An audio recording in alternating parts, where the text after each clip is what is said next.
And we're back here on Twist and Mix on Penn's Peak Radio.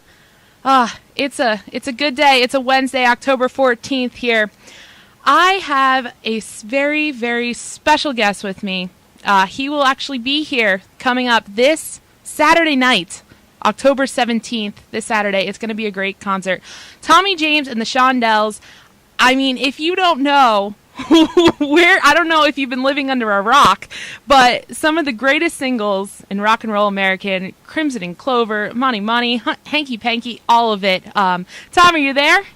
Yes, I am. How are you? I'm doing fantastic. First of all, thanks so much for being on the show and taking some time out of your day today. My pleasure, really. Well, I actually heard somewhere that you actually started here in Pennsylvania, right? Well, that's right. Actually, over in Pittsburgh. Yeah. And, my first record, Hanky Panky, unexpectedly exploded out of Pittsburgh, and they actually bootlegged 80,000 of them and sold them in 10 days, and that was the very first market that we had a hit record in. That's amazing. And so I went to Pittsburgh without my band and had to put the first bar band I could find together to be the Shondells. Oh, my! That's how it happened, and that was the beginning of a long road. Yeah. And bootlegging, I mean, nowadays it's, we'll record it and find it online type of thing. Yeah. Well, back then that was a big deal. Yeah. Did you think back then you would be where you are today? Oh, no. I mean, honestly, when I look back and I think of all the little miracles that had to happen to make this career happen, I'm really astounded by it, and I'm very respectful of it too, because I know that the man upstairs had something to do with that one. Definitely. Well, what was your original plan? What was your dream starting out? Well, of course, I always wanted to sing rock and roll, and that's what I did. And from the time I was a little tiny kid, I had my ear in a radio speaker. Okay. And got a guitar when I was 9 years old, and learned everything on the radio, and I got an electric when I was 11, and started playing electric guitar, and then started my first band when I was 12. Wow. And the group that recorded Hanky Panky, my first record, is that group I put together when I was 12 years old. Isn't that amazing? That's insane. So I've been doing this a long time. This is a lifelong journey for me. Do you remember, what was that song on the radio that just, hooked you in? Yes, I do. I sure do. I remember being 9 years old and standing in front of a jukebox and hearing Little Richard for the first time. And I had never heard music played like that before. It was Long Tall Sally by Little Richard. Yeah. And just blew me away, and I knew at that moment that's what I wanted to do. And also then when I saw Elvis, I realized that, of course I played a ukulele before the guitar, so when I saw Elvis, the ukulele went out the window. Definitely. But honestly, that's all I ever wanted to do. That's awesome. And recently you re-released Hi-Fi last year. Originally released in 1990. Right. Well, the albums that we've been so lucky because we have our own label now. Okay. And as a matter of fact, I'm working on an album right now as we speak that'll be out the first of the year called Acoustitronics. And we're working on a movie as well. The book that I wrote 4 years ago is being turned called Me, the Mob, and the Music, about our crazy relationship with Roulette Records, is being turned into a movie and a Broadway show. So wow. We're right in the middle of a whole lot of stuff going on right now. You've got lots. That's awesome. I'm blown away. I'm getting an amazing education in the movie business now. Yeah. Because, it's just wild watching the whole process come together. The screenplay is being written right now. And when that's done, then the director comes on board, and then the actors, and Barbara DeFina is producing our movie. Okay. And she produced Goodfellas. Yeah. And Casino, and just a whole slew of great films. Do you have certain inputs in the screenwriting process? Sure. Yeah, the screenwriter and I, Matthew Stone is his name. He's a great writer. And he and I have been sitting, and we're putting the screenplay together, just sort of like we put the book together. Okay. So, sitting across from each other and talking about the story. So, we're looking about 2 years before the film comes out. Okay. So I'm very excited. Yeah, and is it going to be like similar with the Broadway play then? Well, a Broadway play is it will be, but the point is that the movie and a Broadway show are so different animals, telling the same story, but yet, in the Broadway show, which is going to be a musical, you got mob guys suddenly breaking out into song. Okay. That'll be... the movie won't be different. The movie is going to be much more serious. Okay. It's sinister. All right. That makes more sense. Yeah. And by the way, we're really looking forward to coming up Saturday night. We're really excited to have you. I was actually looking at it, and coming up this Saturday, it'll almost be exactly 1 year to the day from when you were here last time. Oh, is that right? Yeah. Today? I'll be we are one. Well, yeah. We really loved it. It was fun coming up there, and it's a very different kind of a venue. It is. It is. I really loved it, and so we're really looking forward. The crowd's great. They're ready to rock and roll. Well, you're coming up at a great time because the fall trees and foliage up here, it's beautiful. It's gorgeous. Sometimes I wish you could just take out the back and it could be like an open venue and you could see it all. I agree. Well, we're really looking forward to it and seeing all the fans. Definitely. Well, what can they expect for your show this weekend? The classic hits, some surprises? We got to do the hits, of course, mm-hmm. and then we're going to throw in one or two of the songs. We want to do one of the songs from the movie. Okay. Which is this brand new version of I Think We're Alone Now that's slow and acoustic and so very different from the original. Yeah. And it's in the movie it's going to be the closing credits to the film. Oh, beautiful. So we thought we would do that. That sounds beautiful.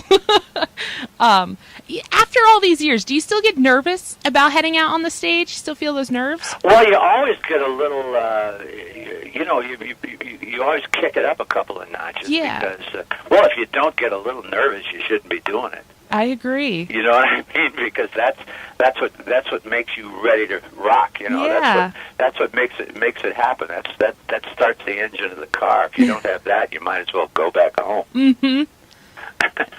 Definitely. I always hear that, like, oh, it's normal, we just head on stage. Like, but if you don't, you have to get nervous. If you love what you're doing, to have that edge, yeah, it doesn't work.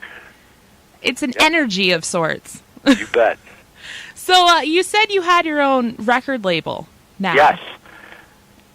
We are internationally distributed, and it's the label is Aura, A-U-R-A. And our stuff is in the stores and stuff. I always wanted my own label. Yeah. We finally have it.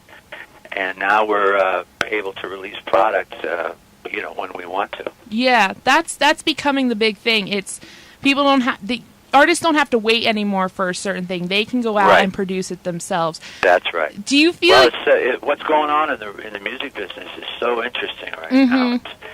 now. We're in a really amazing moment. And nobody knows where it's going to end up because everything is in motion. Yeah. But the one thing's for sure is that there's never been more availability of music before. Agreed. Even though a lot of of course, it's all with the new gadgets and everything. Everybody can hear music all the time. Yeah.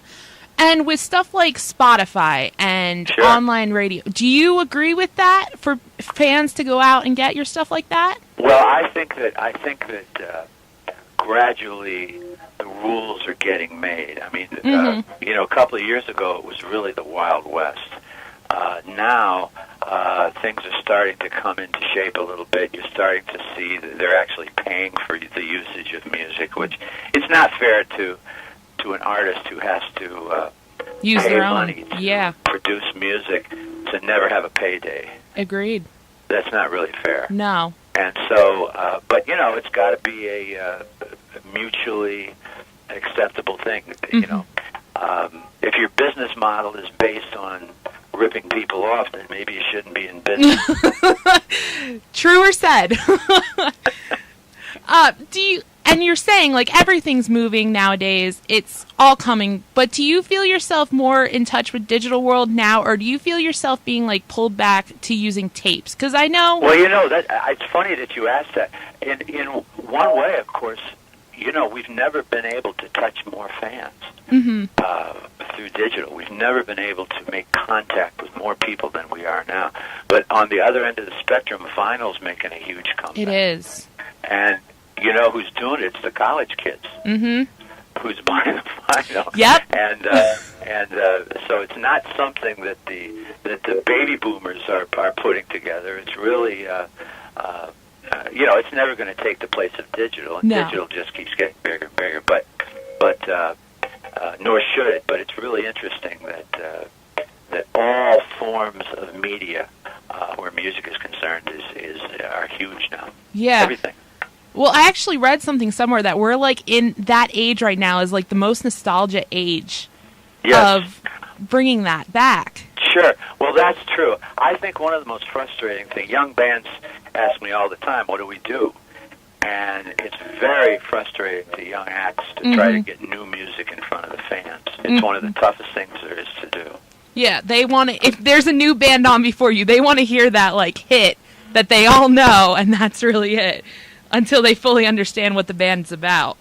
Well, that's right. Yeah. And of course, the singles market is back now because the one thing digital has done is basically eliminate the album. It's all single song downloads. Yep. So you've got the singles market. So it's so weird right now. We're in this weird time. And, gradually the dust is going to settle, but it's going to take a while. Definitely.